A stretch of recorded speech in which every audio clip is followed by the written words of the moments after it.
la sexta mesa de las jornadas, que lleva por título ¿qué nos preocupa a las personas con enfermedad renal crónica? Cedo la palabra a doña Josefa Gómez, vicepresidenta segunda de Federación Nacional Alcer. Hola. ¿Se oye? ¿Hola? Ahora. Bueno, buenas tardes ya. Vamos a iniciar la mesa redonda de ¿qué nos preocupa a los pacientes?, que va a hablar doña Sofía Zárraga, tatuajes en la enfermedad renal. Es jefa de sección del trasplante renal en Osakideza, Hospital Universitario de Cruces de Bilbao. Cuando pueda. Muchas gracias. Buenos días, buenas tardes. Después de los titanes que me han precedido y de los que vienen detrás de mí, a mí me ha tocado la publicidad. A mí me ha tocado los tatuajes para divertirnos un rato. Muchísimas gracias a Alcer. Yo he estado muchísimas veces en Alcer Vizcaya, Alcer Euskadi, pero nunca había venido a Alcer España y estoy, la verdad, que encantada de estar aquí, de compartir este rato con vosotros. Bueno, este tema puede parecer frívolo, pero... Espera, ¿qué pasó? Es frívolo, pero desde luego no es un tema moderno, es un tema que tiene 5.000 años de historia. El primer tatuaje se describe en el hombre de Ochi, de 5.000 años, y desde la antigüedad muchas civilizaciones han tenido los tatuajes como seña de identificación, de pertenencia a la tribu, de ritos de iniciación, de evolución en sus etapas vitales, desde la juventud hasta la madurez. Y la verdad es que actualmente está en auge de nuevo el tatuaje. En la sociedad occidental ha pasado por varias épocas. El emperador Constantino los prohibió, luego fueron seña de identidad de gánsteres de la mafia, y ahora de nuevo, a partir de los años 70-80, han empezado a tomar un nuevo auge, probablemente en relación con esa seña de identidad, de pertenencia a tribu, y el 40%, dato de mayo del 22, el 40% de los jóvenes españoles tiene algún tipo de tatuaje.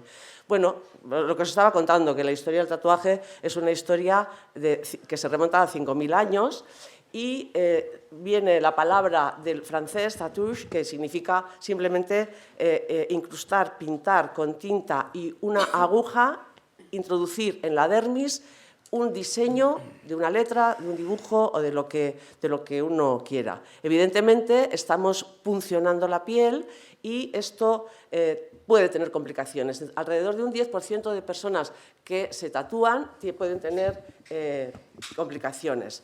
Ha habido muchas alertas en cuanto a infecciones, a desarrollo de cáncer, tanto local como síndromes tipo linfomas o leucemias, imposibilidad de hacerte una resonancia magnética cuando tienes un tatuaje. Y ha habido varias alertas y no sabemos si todas estas alertas son verdad o no son verdad, que tienen de evidencia.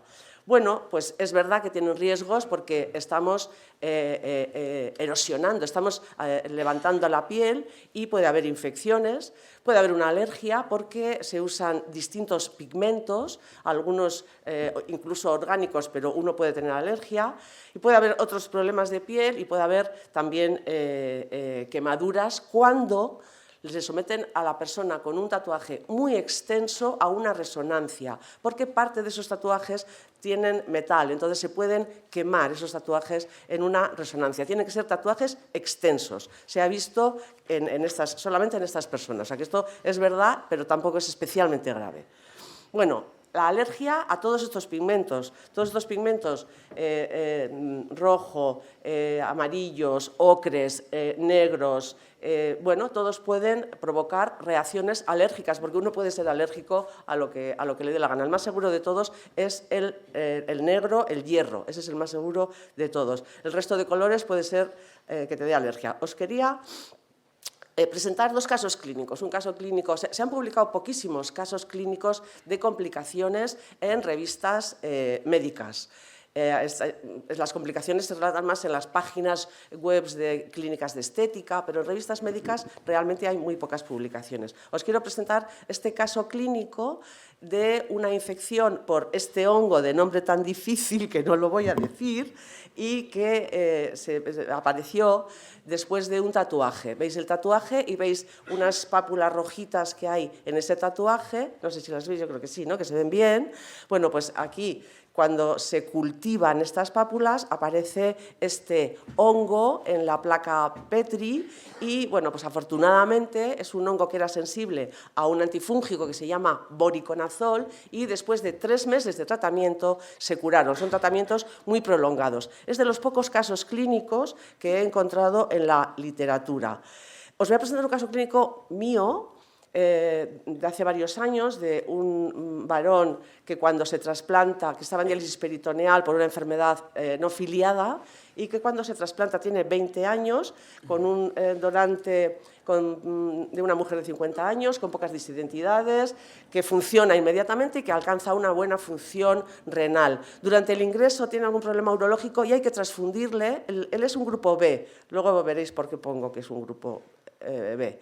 En diciembre del 18 acude a urgencias con diarrea y con ascitis, con la tripa llena de líquido, y deterioro de función hepática y deterioro de función renal que necesita diálisis de una manera aguda.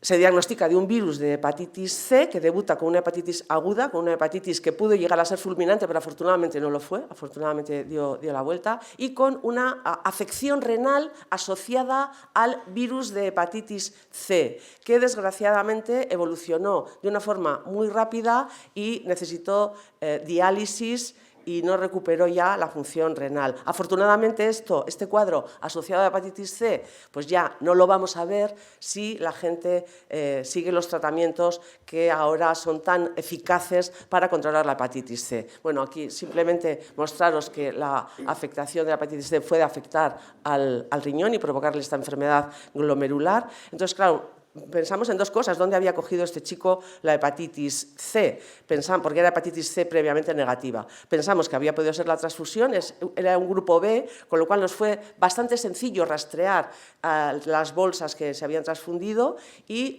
no había sido esta. La otra posibilidad es que se había hecho en octubre un tatuaje y probablemente, habiendo descartado la hepatitis C en las bolsas transfusionales, probablemente este tatuaje había dado origen a esta infección. Bueno, pues esto es posible, es un caso clínico real. Afortunadamente es muy poco frecuente porque cada vez las medidas higiénicas son mayores. Esto simplemente para alertaros de que, aunque no se reportan muchas infecciones, el problema existe, tanto infección local, como el caso primero, como infección diseminada, como la hepatitis C, o otros virus o otras bacterias que puedan aparecer y se puedan diseminar.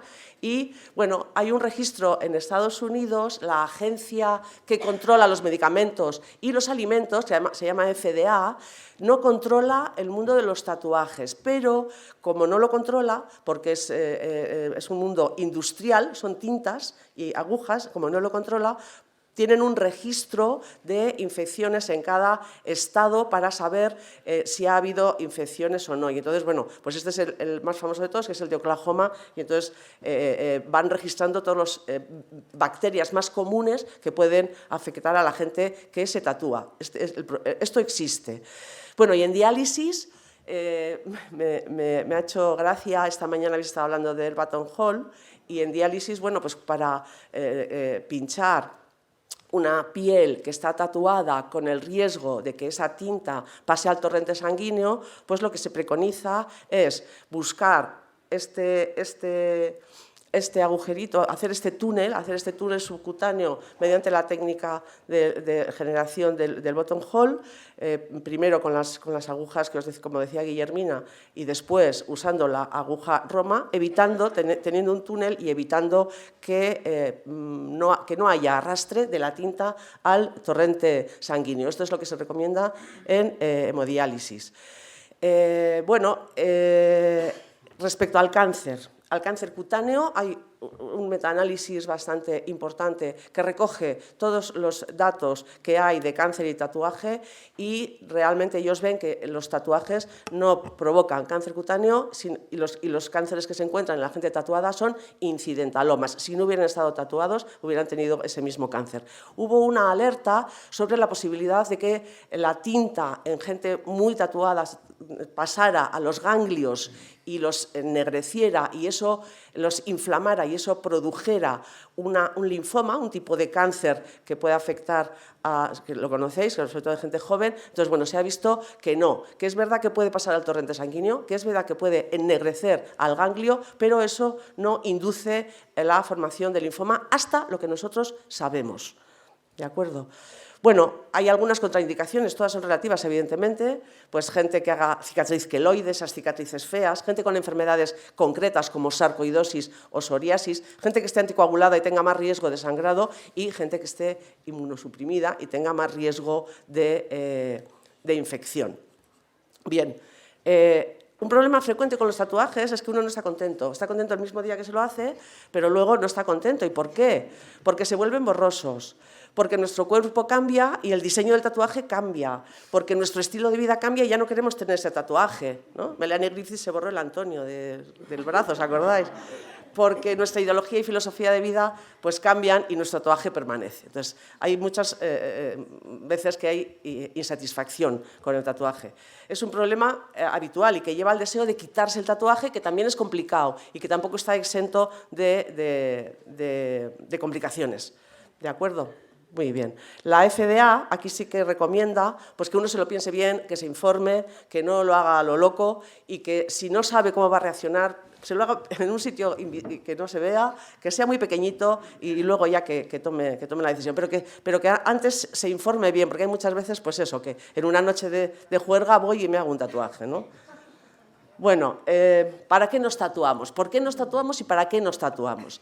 Bueno, esta página de la CDC, de la Fundación Renal Americana, pues nos tatuamos como se tatúan los demás, pues por las mismas razones, porque queremos ser como los demás, porque queremos identificarnos, o porque nuestro amigo se lo ha hecho, o porque nos parece que vamos a querer más a nuestra pareja si ponemos su nombre en nuestra muñeca, o bueno, por las mismas razones que lo hace todo el mundo, pues las personas que padecemos una enfermedad renal o cualquier otro tipo, pues queremos ser como los demás.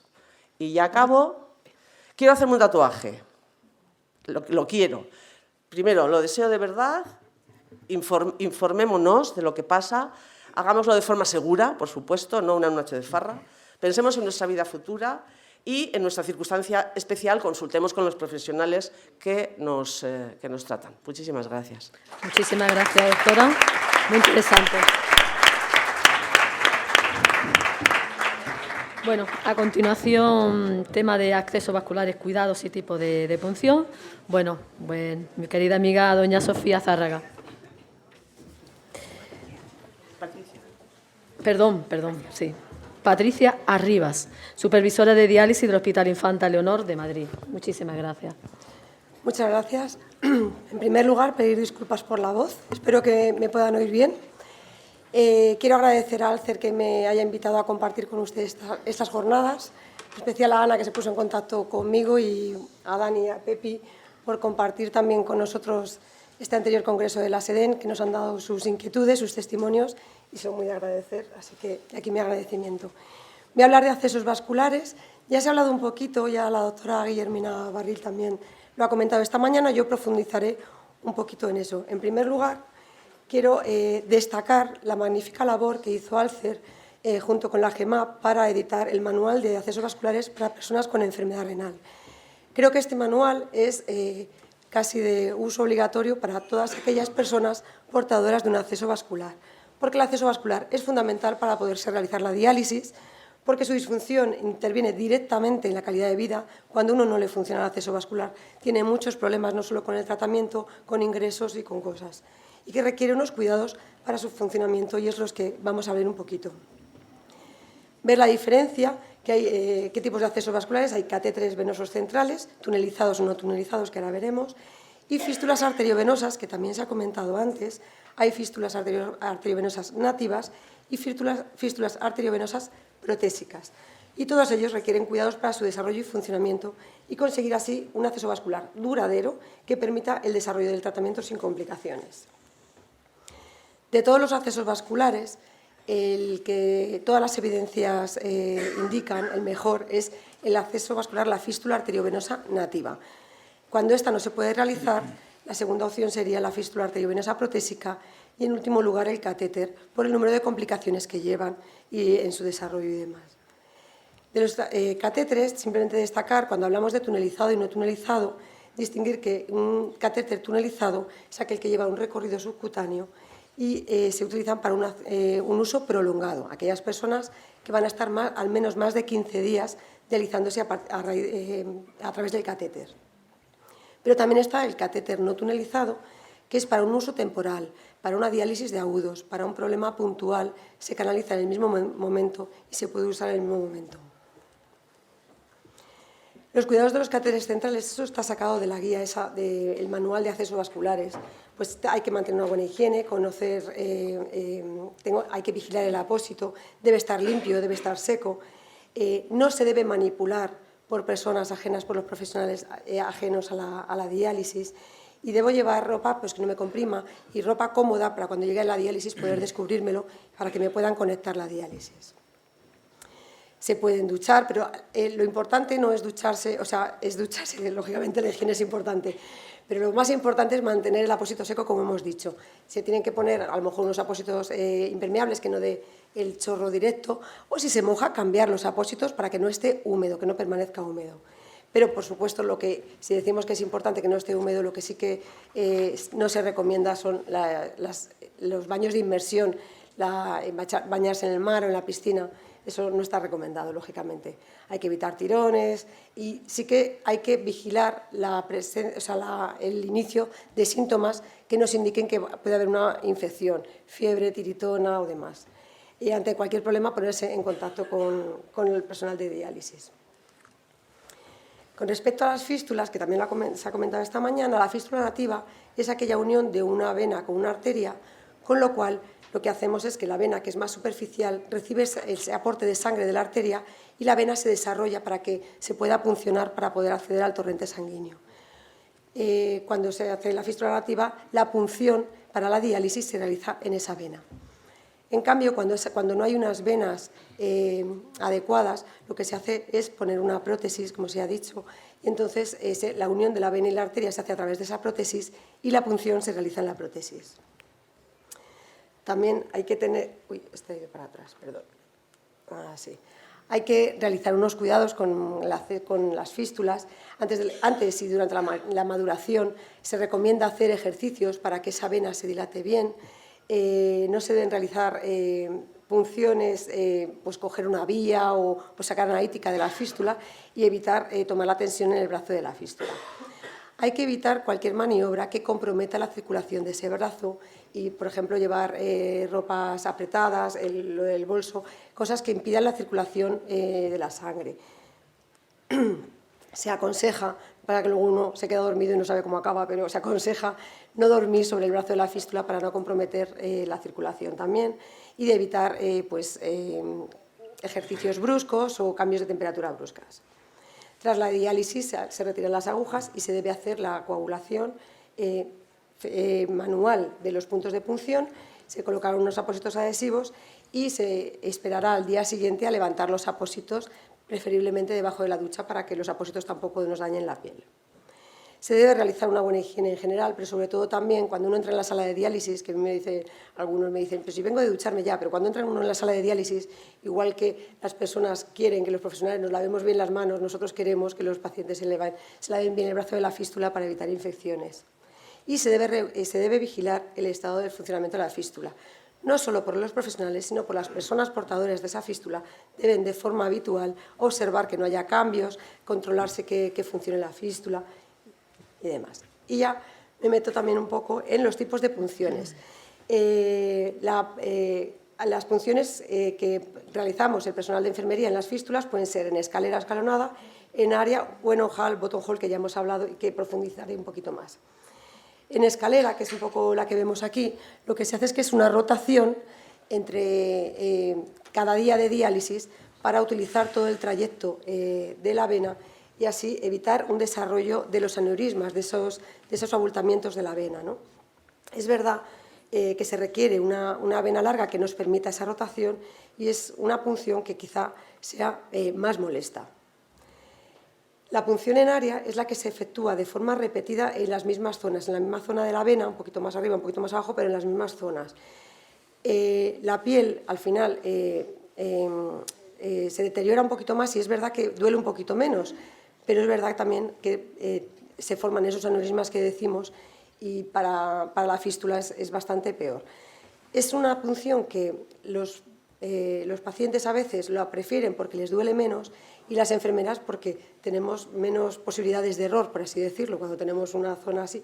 Pero es verdad que para el acceso vascular es la peor punción. Y por último, del que me voy a entretener un poquito más, la punción en ojal, que es la punción, está recomendada en fístulas tortuosas o profundos o con un segmento muy corto de vena. No podemos hacer la punción en escalera, entonces en lugar de hacer una punción en área podemos hacer una punción en buttonhole. Es una punción aconsejada cuando la va a hacer el propio paciente y se realizan siempre en el mismo agujero, como se ha comentado, de forma que se crea un ojal para cada punción. Esto, para que ustedes también lo comprendan, el hacer esa punción repetida en la misma zona, lo que hace es como pues, los piercing o los pendientes que uno se pone, pues se crea ese túnel, se cicatriza y se hace ese paso por el que la aguja sin punta, la aguja roma, puede pasar de forma más fácil. Bueno, ya para terminar les presento a Juan. Juan es una persona que se dializa en mi unidad. Él, como ya se ha hablado también aquí, él quería hacerse hemodiálisis domiciliaria, pero por problemas del domicilio, él no puede tener tanto material acumulado, pues se tiene que dializar en la unidad, pero él ha decidido participar de sus cuidados y él quería realizarse sus propias punciones. Entonces, bueno, pues simplemente lo que traigo es unas fotos, le he pedido permiso, que me las ha dado encantado, y quería simplemente mostrarles unas fotos de cómo es el proceso cuando él llega a la unidad, cómo lo hace. Pues él llega, se prepara el material, ceba las agujas, nosotros le dejamos el material, pero él se lo prepara todo, se abre su campo, se ceba sus agujas. Lo más fundamental, que ya se ha comentado aquí, es la desinfección de la retirada, la desinfección de la zona de punción, la retirada de la costra, y hay que volver a desinfectar, como ya os he dicho, después de retirar la costra, porque el principal problema de este tipo de punción son las infecciones y puede ser por no hacer la desinfección bien después de retirar la costra, después de andar hurgando en la costra y no desinfectar de nuevo. Después, como ven, él solo se realiza su punción, se pone sus apósitos y ya se conecta al tratamiento. ¿Por qué me parece importante también hablarle de los tipos de punción? Porque aquí se ha hablado en estas jornadas de la importancia de la toma de decisiones conjunta. Ustedes tienen que conocer qué tipo de punciones, porque si ustedes ven que yo voy a hacer punción en área, y ustedes pueden decir, no, yo quiero que usted me realice las punciones en escalera. O sea, ustedes tienen que tener esa potestad de poder decidir, o decidir si quieren que le hagan una punción en ojal. La punción en ojal tampoco es fácil. Hacer el túnel no es fácil y hay veces que no se puede hacer, o sea que también tienen que conocerlo. Pero bueno, yo creo que es importante que ustedes conozcan todos los tipos de punción, los cuidados y decidan también al respecto de esto. Nada más, muchas gracias por su atención. Muchísimas gracias, Patricia. Muy interesante sobre el cuidado de los accesos vasculares. Bueno, a continuación, bueno, pues tengo el honor también de presentar a Alberto Caverni y a doña Almudena Pérez. Llevan ya en el mundo asociativo con Alcer, colaborando con Alcer, 15 Almudena y 18 Alberto. Pues nada, muchísimas gracias y os cedo la palabra. Bueno, pues, ¿me oís? Sí, fenomenal. Pues nosotros vamos a hacer la ponencia así, como zipizape, vamos a hablar un poquito los dos a la vez. Lo primero que queremos decir es agradeceros a Alcer, ¿por qué? Pues por haber confiado una vez más en nosotros para hablaros de la alimentación y de las nuevas recomendaciones nutricionales. Y también queremos agradeceros por otro motivo, pues porque la nutrición siempre está muy presente en Alcer. Para nosotros es importante, ¿por qué? Porque los nutricionistas en los hospitales somos muy poquitos los que tenemos la suerte de trabajar en hospitales. Entonces, la gran labor nutricional con los pacientes la estáis haciendo Alcer y yo creo que eso es muy importante y de agradecer. Y bueno, pues empezamos. Yo cuando me han dicho, ¿no? Nos escribió Ana y nos comentó hablar de las últimas recomendaciones. Yo lo primero que vino a mi mente fue que la primera vez que hablé en unas jornadas fue en el año 2009 y hablé de Blancanieves. Hice un símil entre Blancanieves y el paciente renal. ¿Por qué? Por la manzana, ¿no? La pera, la manzana, siempre está presente en el paciente renal. En aquel momento, en aquellas jornadas, hubo una persona, el padre de un paciente, que se me acercó cuando terminamos las jornadas y me dijo: ¿pero tú eres esa Blancanieves?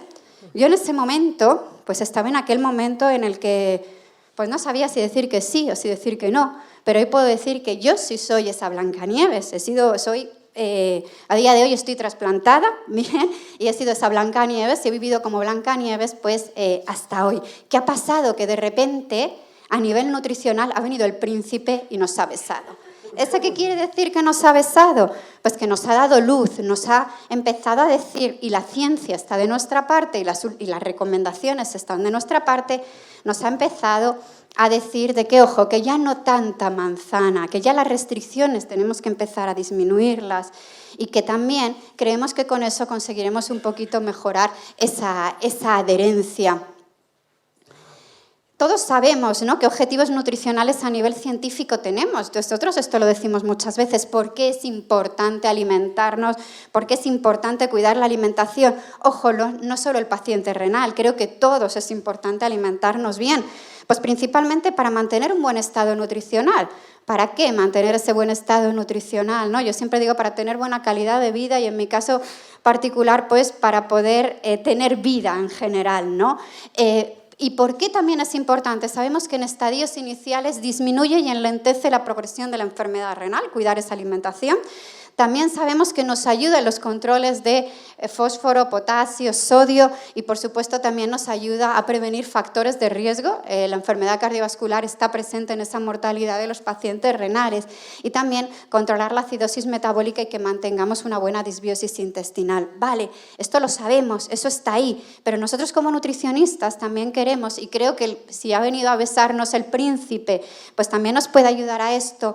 Es, por ejemplo, que sigamos manteniendo la sociabilización, ¿no? ¿Cuántos pacientes acuden a consulta y a mí me dicen, no, es que no voy a ir a la boda de fulanito o he pedido que me adapten el menú, ¿no? O cuántas veces yo misma no he ido a X cenas, pues porque no iba a ser la rarita y no iba a ser la diferente. Que también creemos que como objetivo nutricional los tenemos que plantear y creemos, y es lo que os vamos a trasladar, pues principalmente el placer de la alimentación. ¿Por qué pongo el brownie de chocolate? Es mi alimento favorito. A mí cuando me trasplantaron, ¿qué es lo que pedí? Y así mi tía me lo trajo, un brownie de chocolate de Rosita, la pastelería que más me gusta. Ojalá no hubiese hecho falta que mi tía viniese a Rosita, que lo pudiese haber tomado mucho antes, ¿no? Y eso yo creo que actualmente la ciencia nos está ayudando. Por supuesto, sabemos también que la capacidad o qué objetivo queremos, ¿no? Que la capacidad de elegir cuando uno va a un restaurante no sea la enfermedad renal, que sea la enfermedad renal, pero con el placer y con lo que nos gusta. Eso creo que es muy, muy importante y es lo que queremos transmitiros. Y por último, como objetivo nutricional y por qué es importante cuidar la alimentación, pues cada vez lo tenemos más claro, ¿no? Si nosotros aprendemos a comer, ojo, cualquier persona, aprendemos cómo a montar en bici o a tener patrones nutricionales, ¿no? Que a nosotros nos den las herramientas, estemos donde estemos, en el estadio que estemos de la enfermedad renal, podamos montar en bici solos, me refiero, ¿no? Yo tengo paso de hemo, me trasplanten, que yo sí tengo ese patrón nutricional, sea mucho más fácil y sepa qué es lo que tengo que hacer. Y después de todo esto, pues he dicho que ha venido a besarnos el príncipe, que parece que todo está de nuestro lado, en que nosotros como nutricionistas seguimos las guías y las recomendaciones de la SENC. ¡Qué maravilla! Que lo que os vamos a contar son las últimas recomendaciones, las guías americanas de la KDOQI, ya nos están diciendo esto, nos están diciendo, oye, ¿qué tiene que comer el paciente con enfermedad renal? Bienvenida a la dieta mediterránea, bienvenida las frutas y los vegetales. Eso es lo que tiene que ser y lo que tenemos que estar empezando a introducir en nuestra alimentación. Es decir, empecemos a comer todos igual, con pequeñas diferencias. Sentémonos a la mesa y aprendamos a comer todos todos igual. Vamos a ver, y Alberto nos indicará cómo podemos hacer esto, ¿no? Nuestra presentación se va a basar en esto, las últimas recomendaciones. Yo siempre digo que son americanas, entonces que ojo, que tenemos que tener cuidado, porque hay veces que trasladar lo americano a nosotros nos resulta un poquito complicado. ¿Qué nos están diciendo? En relación a energía y proteínas, no nos dicen mucho, nos dicen como hasta ahora, que como pacientes nos tenemos que cuidar y que como pacientes tenemos que consumir una serie de energía que esté relacionada con qué o con qué depende, por supuesto, con la etapa de la enfermedad, con la técnica de tratamiento renal sustitutivo, pero a mí me ha gustado que nos empieza a personalizar un poco más, ¿no? Nos dice, ojo, en relación al objetivo de peso que tengamos, a la actividad física, empieza a vernos más, pues como este lema que tenéis en Alcer, ¿no? Como personas, que es lo más importante. En relación a las proteínas, ahí nos sigue manteniendo y nos sigue diciendo lo mismo, estadios iniciales, disminuyamos y restringamos un poquito la ingesta proteica. ¿Por qué? ¿Cuál es el beneficio de todo eso? Enlentecer la progresión de la enfermedad renal. Y también mima a los diabéticos un poquito más. Lo vemos aquí, ya nos dice, en pacientes diabéticos podemos llegar a conseguir una dieta normoproteica. ¿Qué es normoproteica? Oye, que normoproteica son 0,8 gramos de proteínas, lo que tendríamos que comer todos. Por otra parte también, las guías actuales nos están mandando, ¿no?, como una señal de aumentemos frutas, aumentemos vegetales. Nos podemos unir también a movimientos que están actualmente, como pueden ser vegetarianos, o también nos da como pistas, no como era como antes, que eran los pacientes renales, no, vegetarianos no. Ahora también nos están dando más pistas en estas nuevas modalidades alimentarias. Y en relación a las técnicas de diálisis, ahí sí que nos dice, ojo, es importante aumentar la ingesta proteica. ¿Por qué? Pues principalmente porque esa técnica de diálisis va a necesitar, ¿no?, gastamos más y que gastamos más proteínas, por ese motivo, ¿no? Y si seguimos, pues seguimos con esto, pues la otra parte, y que yo creo que es donde está más la novedad, es en relación al potasio, al fósforo y al sodio. Bueno, buenos días a todos. Me uno a las felicitaciones de Almudena y a... ¿Se me oye bien? Al agradecimiento a la Federación de un año más haya contado con nosotros y que le siga dando tanta importancia a la nutrición como siempre le ha dado. Entonces, como ya nos ha anticipado Almudena, las principales, ya las guías Kadoki nos están diciendo que tenemos que acercarnos al patrón mediterráneo y que hay que aumentar la ingesta de vegetales, tanto de verduras como de legumbres como de frutas, que es un poco lo que hasta ahora se nos ha contraindicado a todos los pacientes renales. Siempre se nos ha limitado muchísimo esta ingesta de los alimentos. Entonces, ¿qué nos dicen las guías Kadoki con respecto al potasio? ¿Qué recomiendan? Pues actualmente ya no nos dicen ni la cantidad que tenemos que controlar, que ingerir, y lo que sí que nos dicen es que no hay que restringir si el potasio no está elevado en sangre. Antiguamente se restringía el potasio independientemente que tú lo controlaras bien. Ahora nos dicen que si está elevado en sangre, pues hay que hacer una serie de limitaciones, pero no para todo el mundo, y ya no nos dicen ni cifra, no nos dicen qué cantidad tenemos que ingerir. Siempre, como se ha culpabilizado, aquí lo he puesto bien claro, a los vegetales, tanto a las verduras, legumbres, frutas, chocolates, frutos secos, como el culpable de la hiperpotasemia. Entonces, si hacíamos caso a estas recomendaciones, pues nosotros nos íbamos a las tablas de composición de alimentos y se restringía muchísimo la ingesta de este tipo de alimentos y había unas técnicas de cocinado muy complicadas. Y todo esto ya hay varios artículos, que esto nos daría para estar aquí todo el día hablando. Hemos seleccionado uno de ellos, del 2019, donde nos dice cómo tiene que ser la dieta en los pacientes que suelen tener ya hiperpotasemia mantenida, ¿vale? Este es del 2019, pero hay artículos incluso del 2020 y del 2021 como alabando e incrementando la ingesta de alimentos vegetales. ¿Qué concluye este artículo? Pues este nos dice que tenemos que mejorar el conocimiento y la educación sobre los alimentos con exceso de potasio. Introduce un concepto nuevo que es el ratio potasio-proteína. En este artículo enfrentan dos tablas de alimentos vegetales y alimentos animales y nos dicen la cantidad de potasio que tiene cada uno de ellos, para que nosotros nos demos cuenta que realmente en los alimentos animales también hay mucha cantidad de potasio y ahí no se ha limitado. Incluso hay algunos alimentos animales que tienen más potasio que alimentos vegetales.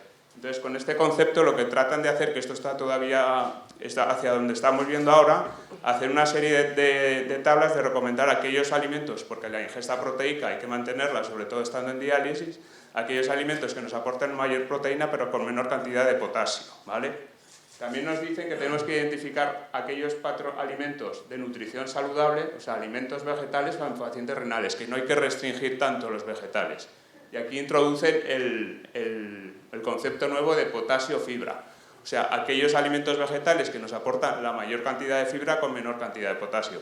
También le dan muchísima importancia a las técnicas de cocinado. Gracias a las técnicas de cocinado, aquí hay estudios ya de varios años de evolución que según las técnicas de cocinado que aplicamos, que no tienen que ser tan drásticas y tan abrasivas para el alimento, podemos incorporar más cantidad de este tipo de alimentos. Y también nos introducen este concepto que en el fósforo ya lleva varios años de las fuentes ocultas de potasio, son los aditivos con potasio. Vamos, que tenemos que tener muy en cuenta aquellos alimentos más ultraprocesados y aquellos alimentos que tienen baja cantidad de sal, porque probablemente han quitado el sodio, ese cloruro sódico, y han introducido potasio a través del cloruro potásico, ¿vale? ¿Cómo llevamos todo esto a la práctica? ¿Qué tenemos que recomendar al paciente renal? Con respecto a hacer mucho hincapié en las técnicas de cocinado, que hay 3 alternativas. La verdura y la legumbre en conserva, siempre y cuando no tenga aditivos, hay que intentar que el paciente lea el etiquetado de los alimentos. En este caso hay que retirar el líquido de la conserva, lavarlo bien debajo del grifo, porque sí que es cierto que las conservas tienen sodio, el líquido de la conserva tiene sodio, pero el sodio se ha visto que si lo lavas muy bien se elimina prácticamente todo. Una vez bien lavado se puede en 5 a 6 minutos y ya con una cocción normal, no dobles cocciones. Otra alternativa es la verdura y la legumbre congelada, que esto se recomienda descongelarlo, lo que le cueste descongelar 1 hora o 2 horas, ese agua de descongelación se tira y se cuece en agua limpia. Y aquellas hortalizas que vayamos a utilizar para una ensalada que no vamos a cocer, no vamos a someter a ningún método de cocción, pues aquí el remojo sí que tiene que aumentarse a unas 6 o 8 horas, ¿vale? Y luego garantizando estas técnicas de cocinado, lo que recomendamos nosotros actualmente, igual que nos ha comentado ya Almudena, la misma cantidad de verdura y de legumbres que en población general, el mismo número de raciones, que verduras se recomiendan 2 raciones al día y de legumbres de 2 a 3 raciones a la semana.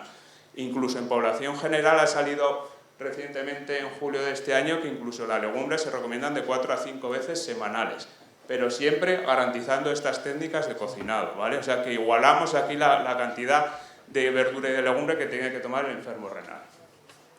Otro tema muy importante y que es de lo último más novedoso, como se ha anticipado anteriormente, es el tema de los aditivos. Se ha visto que el potasio contenido en los alimentos vegetales, aunque esté por encima de la recomendación, que son 200, es de origen vegetal, lógicamente, con lo cual la absorción de ese potasio es muy inferior. Nosotros no tenemos la capacidad de absorberlo completamente y se ha visto que está en torno al 50, incluso hay artículos que dicen menos del 50% de la absorción. Lo que sí que tenemos que tener en cuenta, y es hacia donde tenemos que tirar la educación dietética de nuestros pacientes, es el tema de los aditivos. Hay muchos aditivos que están aprobados para el uso de alimentos que tienen contenido de potasio. Ese potasio... 2 minutos, Alberto. 2 minutos. Pues vamos fatal. Bueno, tema ultraprocesados, controlar muchísimo, ¿vale? Lo que si vamos a la práctica clínica, sí que hay, sobre todo en las navidades ahora, pues en esta época, si ingerimos frutos secos, chocolates y determinadas frutas que no ponemos métodos de cocción que incrementan mucho el potasio. ¿Cómo concluir? ¿Tenemos que dejar de restringir el potasio en el enfermo renal? Pues no, hay que seguir controlando. Tenemos que cambiar el patrón de cómo tenemos que controlar la educación dietética que tenemos que hacer. Pues eso sí, hay que individualizar mucho y hay que cambiar estigmatizar un poco lo que veníamos haciendo anteriormente. Simplemente deciros que han salido las guías europeas de nutrición en diálisis, con unas recomendaciones que las tenéis en la web y hablan un poco pues, de todo esto que estamos hablando. Bueno, y en este minuto que nos queda, pues repasamos el fósforo. Bien, el fósforo realmente, como Alberto ya ha empezado con el potasio, realmente el fósforo fue el primero que nos empezó a abrir la mano en todo esto. ¿Qué nos recomiendan? Pues exactamente igual, restringir solo si es necesario, solo si los valores analíticos se encuentran alterados. Pero ¿qué es lo que nos dice también, ¿no? Que yo creo que lo han incluido, ojo, empecemos a disminuir los ultraprocesados. Mi visión particular es desde el momento en el que exista un diagnóstico de la enfermedad, pero ojo, no por ser enfermos renales, pensemos en la población alrededor, ¿no? También está el real food que dice exactamente lo mismo, o sea, nosotros nos hemos adelantado al real food aquí donde lo vemos. Entonces, simplemente eso, disminuir en el caso en el que sea necesario. ¿Cómo lo hacemos? Pues exactamente como ha dicho Alberto. ¿Por qué comenzamos? Sabemos que el fósforo que se encuentra en los aditivos es el que se absorbe más. Realmente esto sí lo tenemos comprobado porque fue el primero de la historia y el potasio estamos en ello. Entonces esto sería lo primero. Primer paso, disminuir ultraprocesados de nuestra alimentación porque se absorben más. Segundo paso, aquí tenemos unos ejemplos. ¿Dónde están? ¿No? Pues están principalmente estos ultraprocesados. ¿O qué tenemos que tener en cuenta? Pues principalmente aquellos aditivos fosfóricos. Aquí tenemos la lista de aditivos fosfóricos a nivel nacional. Si todavía vemos que el fósforo está alterado, ¿cuál sería el siguiente paso? ¿Qué otras herramientas podemos utilizar en todo esto? Pues ya nos iríamos un poquito a disminuir la ingesta. Pero antes de eso, igual que Alberto nos decía, tenemos que tener en cuenta la cantidad de potasio y de fibra que tienen los alimentos. Pues también tenemos que tener en cuenta el ratio de fósforo y de proteínas que tienen los alimentos. ¿Esto cómo lo hacemos? Pues yo ahí digo, pidamos ayuda a veces, ¿no? Ir a las asociaciones de Alcer, a los nutricionistas, que esto lo saben. Y si somos, pues como hay pacientes que realmente son muy proactivos, hay tablas publicadas en las que son de libre acceso en Internet. Aquí traemos, por ejemplo, un estudio de la doctora Barril, que realmente ahí nos hace un listado de los alimentos. Sí que tenemos que tener en cuenta elegir aquellos alimentos que tengan un ratio fósforo-proteínas menor. Y si todavía esto no seguimos con esos fósforos, ya nos iríamos a disminuir esas fuentes dietéticas. Bien, y así ya, yo creo que lo he dejado claro por ese minuto que tenemos. Ultraprocesados, siguiente, fósforo-proteínas, y siguiente ya nos vamos a esas fuentes dietéticas, que eso como pacientes renales yo creo que eso ya nos lo sabemos. Y por último sería el tema del sodio. Esto es simplemente pues, saber que hay documentación en Internet que podéis vosotros tener sin ningún tipo de problema. Comentar que incluso recomendar los integrales, que es otro de los grupos de alimentos que ha sido tabú, ¿vale? El sodio, lo que nos dicen las guías es un poco lo que nos decían antes, hay que restringir a menos de 2,3 gramos al día. Y un poco, para resumir, porque no tenemos nada de tiempo, que nos van a tener que dejar o prestar 2 o 3 minutillos más. Entonces, como veis, en esta diapositiva, en este dibujo de ahí que es de la ESAS, de la Asociación Española de Sanidad y Alimentación, y nos dice que el 72% de todo el sodio que ingerimos en la dieta es a través de los ultraprocesados, con lo cual la educación dietética la tenemos que hacer en ese sentido, y luego otros alimentos, reducir la ingesta de sal, evidentemente, y luego todos los alimentos ahumados, salazones, embutidos y todo lo procesado, como hemos repetido. Hay que saborizar el alimento, si le quitamos la sal para mantener el placer de comer, hay distintas técnicas, ¿vale? Y luego este sería como el gol estándar que a nosotros nos gusta en las últimas presentaciones, que si controlamos los ultraprocesados vamos a controlar el sodio, el potasio, el fósforo, las grasas saturadas y los azúcares simples. Y esto nos va a ayudar a controlar la enfermedad renal y el riesgo cardiovascular, que es un poco lo que se recomienda en población general. Aquí tenéis un ejemplo de menú que hemos elegido en la fase de ERCA, pero para que veáis como hay mucha presencia de alimentos vegetales, que sería perfectamente aplicable a la población general, con pequeñas matizaciones como la ensalada en un poquito de remojo, la verdura congelada o la piña escurrida del líquido de conserva.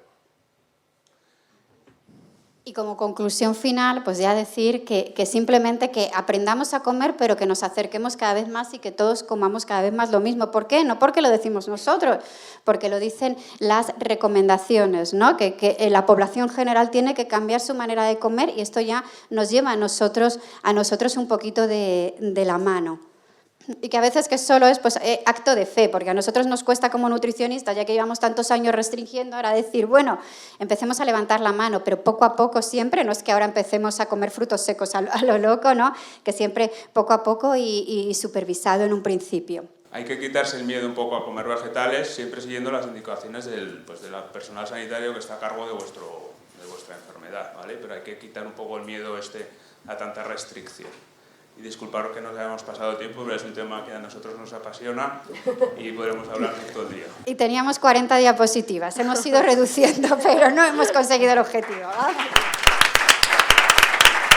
Muchísimas gracias, de verdad, por la emoción que le ponéis. Y nada, vamos a dejar de perder el miedo a la verdura, ¿no?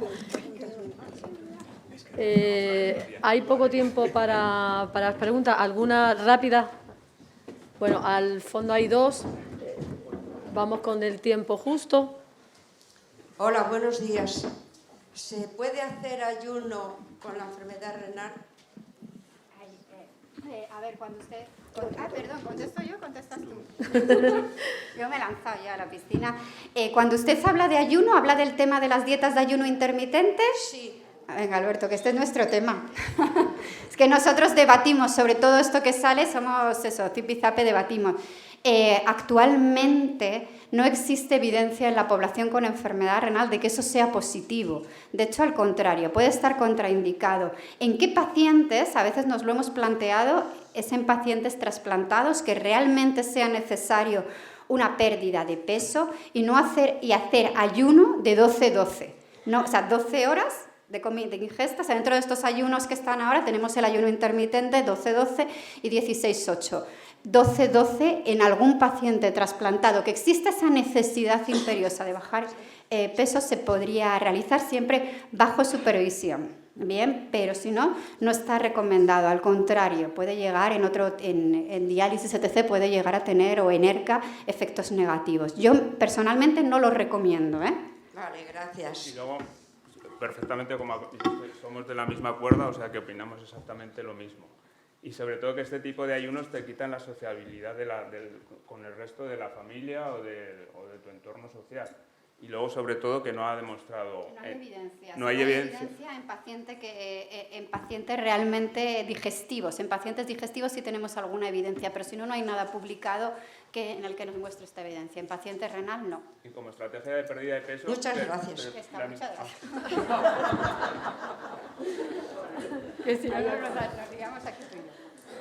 Sí, hola, buenos días. Yo que soy una paciente que ya me quité el miedo a las verduras gracias a nuestra nutricionista de Federación Gallega Alcer, ahora quería quitar, después de la exposición de los tatuajes, quería quitar el miedo a los tatuajes.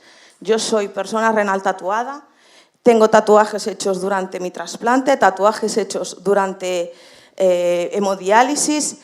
Y hoy en día los centros de tatuaje yo creo que están muy vigilados, tienen una higiene súper estricta y yo sí que he mirado dónde me coloco los tatuajes para no colocarme ningún tatuaje donde puedan necesitar punción. Y yo de mis tatuajes no me voy a arrepentir porque llevo tatuados a mis hermanos, a mis amigas, a mis sobrinos y sobre todo llevo tatuado aquí a mi donante. Entonces yo de mis tatuajes no me voy a arrepentir jamás en la vida.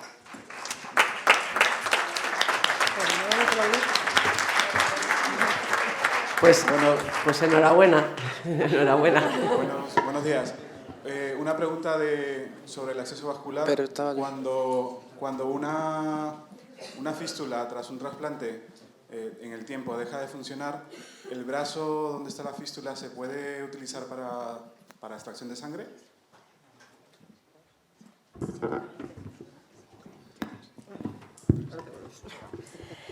El brazo se pueden utilizar las venas de la mano. O sea, si la vena está trombosada es que no se puede utilizar para nada, porque no va a salir sangre.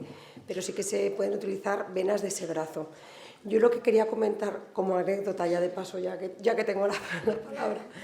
Nosotros tuvimos en nuestra unidad un paciente que tenía todo el brazo tatuado, se hizo la fístula y encontramos un sitio para hacerle el button hole. Ahí en la cola del dragón conseguimos un sitio. Él se tatuó mucho antes de pensar que tenía que utilizar ese brazo para ese motivo, pero bueno, que como anécdota quería comentártelo. Yo. Hola, ¿qué tal? Buenos días. Primero, enhorabuena por la mesa, porque siempre que hay una mesa en la que se quitan miedos, me parece que hay que felicitarla de antemano. Con el tema de los tatuajes, tenía que comentar algo. Llevo 17 años trasplantado, ¿vale? Primera vez que coincido aquí en Federación Nacional Alcer, hace años, sentado en una comida con María José, compañera, que creo que está por ahí, me siento al lado de ella y le digo, ay, era primavera, María José iba de manga corta, en ese momento estaba, no sé, yo no la conocía, le digo, ¿cómo, tú quién eres? Y me dice, yo soy María José, y le digo, ¿y ese tatuaje? Y me dice, ese tatuaje pues me lo hice el año pasado, y le digo, ¿estás trasplantada? Y me dice, sí. Y le digo, ¿y te deja tu nefrólogo o tu nefróloga? Y me dice, sí, a mí me dejan sin ningún problema. Y yo, joder, pues yo llevo 10 años intentando lidiar con este tío a ver si soy capaz de que me permita tatuarme, porque no es que me quiera tatuar el brazo entero. Pero sí que con los temas de imagen corporal, porque además la enfermedad renal tiene un impacto sobre la imagen corporal potente, sí que creo que todos los temas de imagen no son una cuestión baladí, es decir, no son una cuestión de segunda. Evidentemente lo primero es nuestra salud, pero están muy vinculados a la socialización y están terriblemente vinculados a la identidad. Y la identidad tiene mucho que ver con cómo nos socializamos y la identidad tiene muchísimo que ver con el grupo en el que estamos alrededor. Y eso no es una cuestión únicamente adolescente, que los adolescentes beben porque el grupo de iguales beben, sino que al final entiendo que nos ponemos mechas porque todo el mundo se pone mechas, o nos compramos un sub porque los subs se ponen de moda, y ya no hay coches que no sean sub casi por la calle. Soy muy breve. Entonces, lo que quería decir es, si finalmente, mi pregunta es, ¿finalmente nos podemos tatuar o no nos podemos tatuar? Porque los casos que salieron era un caso en concreto de un hongo y un caso en concreto de una hepatitis C, que entiendo que a lo mejor podría venir también de otro tipo de contagio. Y después, con respecto al buttonhole, tengo una pregunta, y es ¿por qué no se usa en hemodiálisis hospitalaria, ¿no? Porque si tiene todas esas ventajas, entiendo que es la dificultad de la creación del buttonhole, pero claro, parece que es un beneficio para domiciliaria, ¿no? Únicamente, y a lo mejor ese beneficio no está, ¿no? en los hospitales. Me alargaría más, pero no puedo. El próximo año vienes aquí a la mesa. Claro, por supuesto que te puedes hacer un tatuaje. Hay que tener cuidado, hay que saber dónde te lo haces, con todas las seguridades, con toda la higiene, estar convencido de que te lo quieres hacer y saber que se puede complicar. Que un 10% se complican, afortunadamente, complicaciones menores, afortunadamente, pero también hay complicaciones mayores. Solo saberlo, estar informado. Pero por supuesto que te puedes hacer un tatuaje, claro que sí. Y con respecto a lo del buttonhole, bueno, comentar que en las guías de la GEMAP no es el tipo de punción que recomiendan de forma prioritaria, porque es la que tiene más riesgos de infección. Es verdad que teniendo muchísimo cuidado con la doble desinfección se disminuyen esos riesgos. Por otro lado, como es un tipo de punción que va en auge, no en todas las unidades está la gente preparada para hacer el buttonhole. Como ya se ha comentado antes, para hacer ese túnel se requiere una persona que realice la punción todos los días en la misma dirección. O sea que no es sencillo hacer el túnel. Luego, una vez que se ha hecho el túnel, las punciones sí que son sencillas, pero realizar el túnel no es sencillo y no todo el mundo está preparado. Como también se ha comentado que hay muchísima rotación de enfermería, no es fácil a lo mejor encontrar en todas las unidades gente que esté preparada para hacer el túnel. Como ya he dicho, el tipo de punción recomendado por las guías es la punción escalonada, porque es la que asegura mejor la supervivencia de la fístula. Pero evidentemente el buttonhole es el que está más indicado para la autopunción. Damos por finalizado, ¿no? Venga, muchísimas gracias, enhorabuena a los cuatro y cedemos la siguiente mesa.